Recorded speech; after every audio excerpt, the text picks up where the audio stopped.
Hey guys, this is Elliott for AE Fitness, and today I want to talk to you about the gas station diet. And what I mean by the gas station diet is when you're on the go, sometimes you may not have had the opportunity to pack or prepare your food, and I want to encourage you to let you know that you do not have to sacrifice nutrition for convenience. So what I've done today is I've taken the top 12 items that are in my regular gas station diet. So these are foods that can be found commonly at any gas station, depending on where you live, or if you have the chance to stop into your local GNC, vitamin shop, or vitamin store. These are going to be products that are available to you at your disposal. So let's jump right into it. To get started, let's talk about beverages. Water is where I want to focus first because water is very critical. Water is life. Your body is about 78% water, and how you optimize your hydration levels have so many layers of impact of how you can perform. So that's going to be a foundational piece. Just a quick side note, a good rule of thumb when it comes to hydration is you want to drink your body weight divided by 2 in ounces. So let's give a quick example of what that means.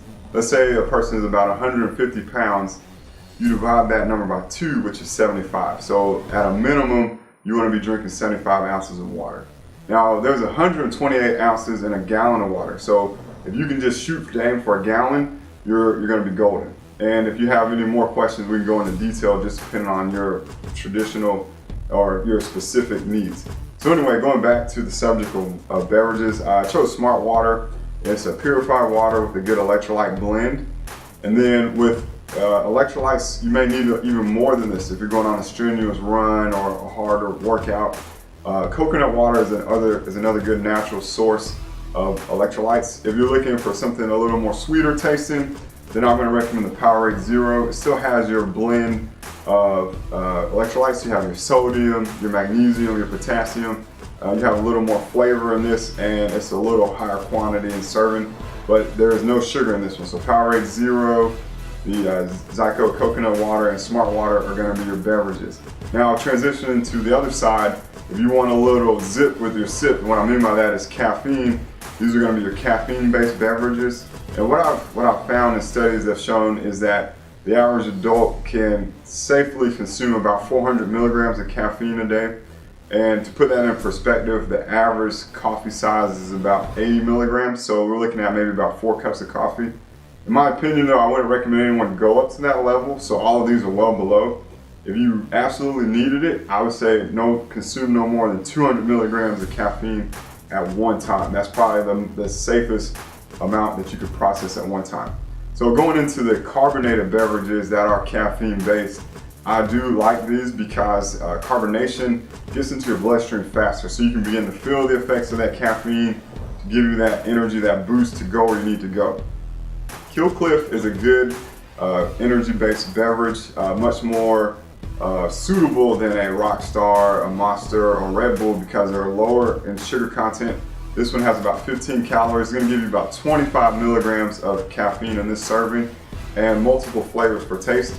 If you're looking for something that's a little more concentrated but doesn't overdo itself on the sugar and carbs, then I'm going to recommend the V8 energy drink. There are a few different flavors here. This is probably one of my favorites, where you're going to get about 80 milligrams of caffeine per serving size. And again, a much more nutritious choice. It actually has some real fruit-based properties and all natural flavors and additives. Switching from the carbonated, we're going to get into the non-carbonated beverages. The Bai is a tea, so I'd recommend this one over an Arizona sweet tea or a Lipton iced tea, just because those tend to overdo it in sugar. This one again is very low calorie based. You're going to get about 35 milligrams of caffeine that comes from green tea, naturally based. And then lastly, this one I stumbled upon maybe about 2-3 years ago. It's called the Neuro. So the Neuro drink is a line that has different functions and flavors. So you can do a little more research on them. But I selected this one because the Neuro Bliss actually is not caffeinated at all. If you're looking for that opposite effect, you just need to unwind from the day. And an alternative to alcohol, this actually has important ingredients, again, adaptogenic herbs, theanine is going to help relax and calm your mind to kind of relax from a stressful day. So this is one I'd recommend too, and it is lightly carbonated, so it's going to get into your bloodstream. You're going to begin to feel those effects. So The Neuro drink is the last in our beverage line. Switching to food, we need real energy source. Junk food is junk food because it's going to give you an empty feeling. You'll get a temporary burst of energy from the calories and the sugar and the salt, but then that's going to wear off. And that's not going to help you in your journey on the day. And what we want to do is emphasize how you can optimize your body. So if we optimize our body, we're going to have a blend of the important macros, which are going to be protein, carbs, and fats. So let's rank these from different categories, looking at the protein, carbs, and fats.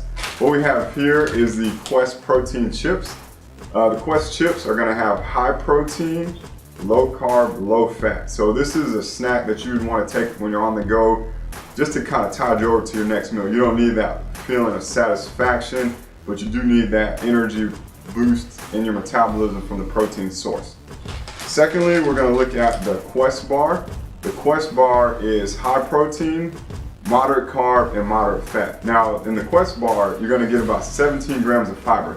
So that's going to give you a lot more feeling of satisfaction. You're going to be fuller, longer than you would with just the chips alone.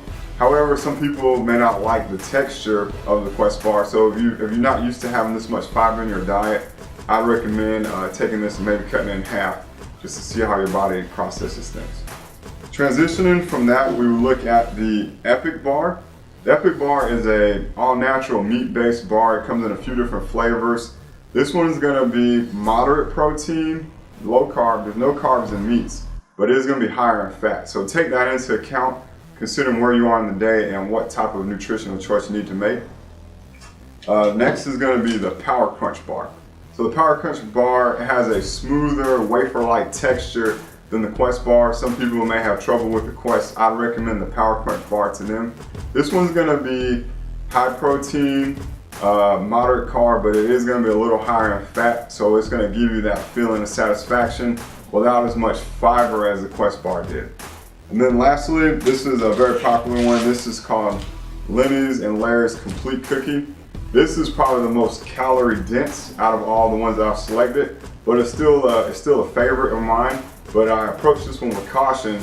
This one I would label as moderate protein, but it's very high in carbs, and it's also very high in fat. So it has its place, but I would say for starters, start off with just half of the cookie size. It's in a nice aluminum foil wrapper. You can save one, or you can save the other half for later. So again, these are my top 12 items that are in my gas station diet. I want to emphasize not sacrificing nutrition for convenience when you're on the go. So hopefully that these 12 items will help you make healthier choices, and just be mindful of where you are and what you may have to do. That'll help kind of plan your daily activities. So if there are other items that you maybe thought have been covered or some more that you'd like to add, definitely feel free to leave a comment below. And if you found this content helpful, be sure to like and subscribe to the AE Fitness YouTube channel.